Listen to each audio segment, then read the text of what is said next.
దాడుల కంటే భీకరం ప్రతి ప్రాంతంలో జరుగుతాయి. మీరు ఒకటి చూస్తున్నాం మనం ఇప్పుడు. కానీ ఇలాంటి దాడులు, మతం పేరుతో జరిగే దాడులు ప్రతి ప్రాంతంలో జరుగుతాయి.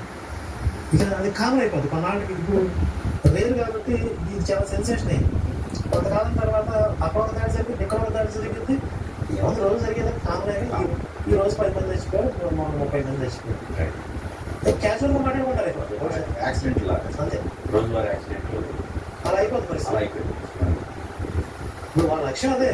అయితే నియంత్రణ లేకుండా విస్తృతంగా జనాభా పెంచుకోవటం, రెండు ఈ కాఫీలు చనిపోయటం. నియంత్రణ ఎందుకు ఉండకూడదండి? దానికి ఒక చట్టం క్రియేట్ కావాల్సిన అవసరం లేదు.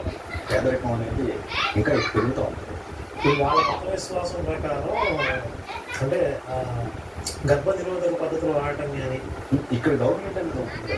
ఒక మతం పక్కన పెట్టాం, ఎవరే మాత్రమే దాన్ని ఒక చట్ట పద్ధతి తెచ్చి తీసుకురావాలి ఖచ్చితంగా. అదే చేయాల్సింది.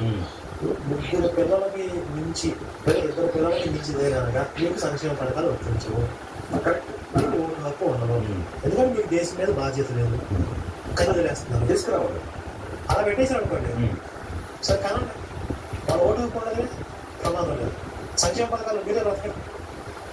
కానీ మేము కని వదిలేస్తాం దేశం మీదకి, మాకు ఓటు హక్కులు కావాలి, సంక్షేమ పథకాలు కావాలి, నేను దొంగ తింటాం, మరి తర్వాత ఈ దేశాన్ని తిడతాం, ఈ దేశాన్ని తగలబెడతాం.